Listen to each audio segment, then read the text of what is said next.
Welcome to the League of Know-It-Alls Weekly Recap with your host, Team Commissioner.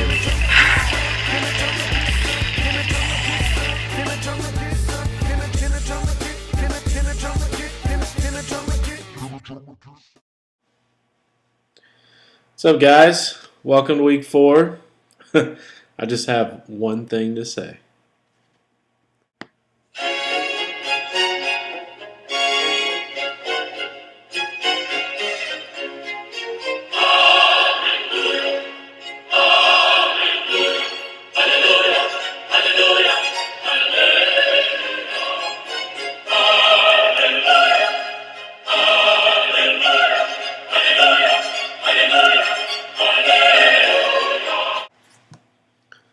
Guys, I'm not the donkey this week. You believe that shit? And not only that, I got my first win. Hallelujah. Anyway, moving on.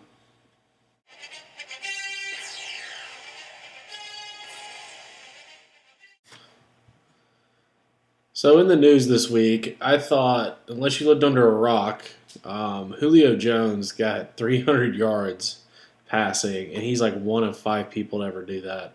So for the news this week, instead of doing something goofy or just something fun, I think we'd all sit back and watch a highlight reel of Julio's 300-yard game and just take it in, soak it in, enjoy this moment in history. He is one of the greatest players to ever play. Leave 11 out there on an island, he's going to win 99 out of 100 times. Throwing on first down, and the pass is caught by Julio Jones. No, they got him going fast, didn't they? And a first down at the 49, and the quick pass again to Jones. He'll have another first down. First down. And another play action going to the air again, if he can find a target, and he does. And the pass is caught to the 20-yard line. Once again, it's Jones. All right, not only is this going to help the Falcons defense, but Julio Jones not quitting on the play after getting knocked down. And Ryan is going to go deep for Julio Jones. And Jones makes the catch. As you're going to see, Julio Jones, clean release, no contact. He's too fast for Worley.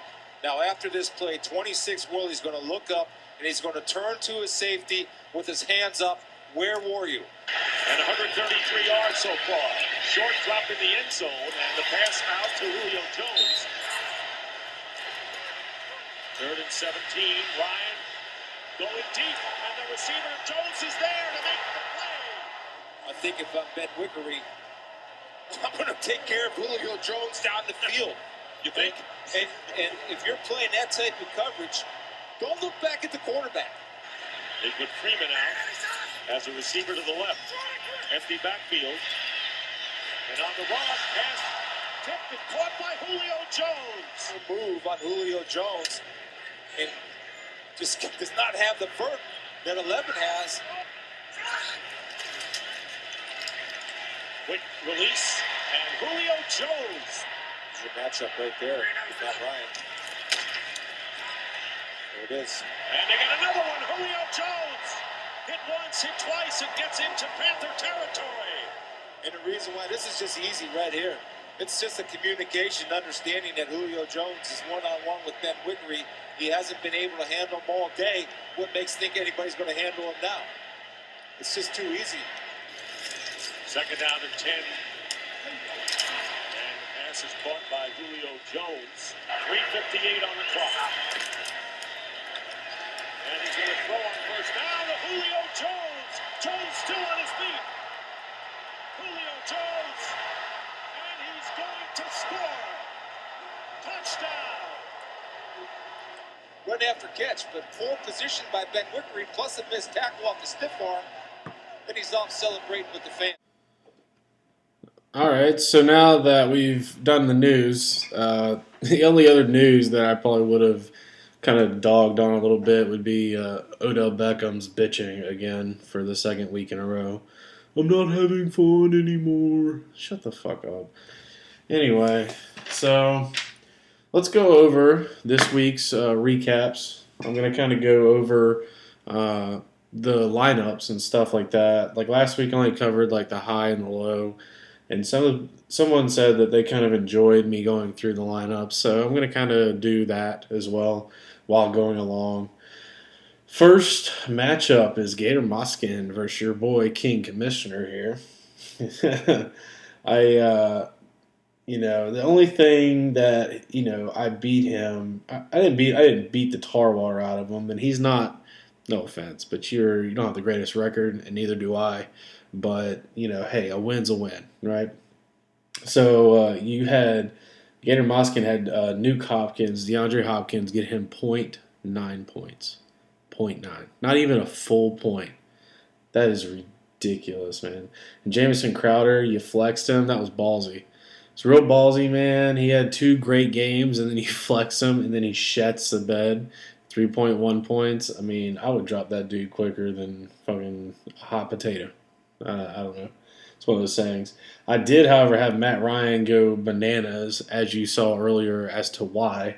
35.5 points. Oh, and whoever dropped AP on the waiver wire, I really appreciate you giving me AP for the 10th round pick next year. I really do. Geno Punchline versus Philadelphia Bison, second matchup. We have Mr. Philly Bison getting another win. That dude's getting sneaky good, man. Crabtree put up a 30 burger, and then Terrence West put up 20 points. It's like his waiver wire pickup. Who would have thought, man? Honestly, they cut Justin Forsett today. That's bananas. I think the difference maker was Tyrod Taylor versus Blake Bortles. Geno Punchline had Tyrod Taylor going 16. Blake Bortles had 26. If it wasn't for that, and Geno Punchline's kicker got him 1 point. 1. Let that sink in. And the Panthers D versus Atlanta only got -1 point. I don't know what the hell kind of league I got going on. -1 against a guy who put up almost 400 yards. I don't know what's going on. I got to check the rules on that. Next up, we have got All Hell KBD, and that brings up this lineup for the week.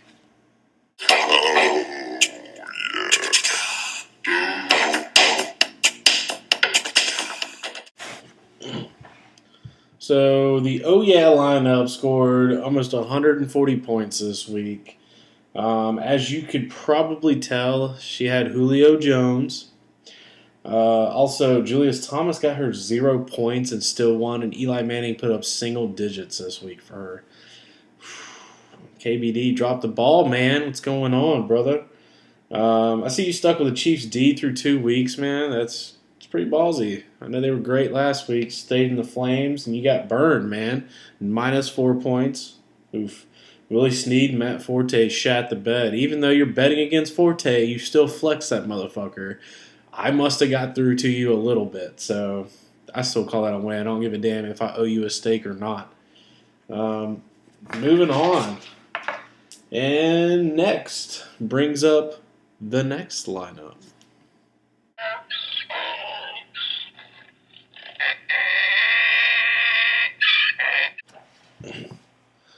That's right, ladies and gentlemen. The donkey lineup of the week is Mr. Hulk Hogan. Dude, come on. Lucky Strike shat the bed. He's near the top of the standings, and you still couldn't pull out a win against him. I mean, he got 80 points, for God's sake, and you still couldn't win. I mean, we're counting on you, man. This guy falters. We got to knock him down a notch. You know what I'm saying? You got to keep him back in the game, but he just couldn't do it. Let's see. Witten tied your QB. Witten literally had 8.2 points. Stafford had 8.2 points. Oh, but I bet you wish you played Russell Wilson, who got 26 points on your bench. And why didn't you play Steve Smith this week, man? God, you would have probably won if you played either one or both for sure. And finally, at the very end of this whole shenanigans, we have finally got the undefeated reigning king right now. No longer undefeated, thanks to Webby. And honestly, I think the only thing you can contribute that to is for AJ Green putting up a 30 burger this week. He did a great job, man. That and ODB crying like a bitch. making 3.8 points, and then like today in the ESPN notification was like, I'm not having fun anymore. Like, it's the fucking NFL. Julio Jones, Brandon Marshall, the greats can still do it. Brandon Marshall put up 300 yards. You don't see him bitching, and he has horrible weeks. He has horrible weeks in a row. You're not going to be able to be unstoppable every week. I'm sorry, but get over it. If you get into your own head, man, that guy's screwed. I'm just saying. So, but to wrap this video up, I'm going to recap and see, we're going to look at the standings one last time. So, to look at the standings right now, we got a bunch of people at 3-1. We got All Hail King Big Dong, Philadelphia Bison, Murder Boners, Ball Busters, Lucky Strike, all 3-1. You got Webby that's 2-2. And you got 3 other guys that are 1-3 catching up. King Commish, Gator Moskin, Gino Punchline, and bringing up the rear, he might be wearing a dick next year, Mr. Hulk Hogan. You better step it up. Some of the notable things I'd like to say about the league so far, Hulk Hogan has had the most points against him scored at 524 points through 4 weeks. Yowzer. I believe I come in second in that category with 478.5 points against me. Needless to say, him and I have also scored the first and second lowest in the league too, which probably contributes to what our record is. If we didn't have so many points against us, plus the fact that we shit the bed probably 3 weeks in a row, well, one of us had 4, then we probably would be more 2-2 or 3-1, just like everyone else. But I really feel like some of our lineups are turning around. Some of them are starting to downgrade a little bit. Mr. Lucky Strike. Let's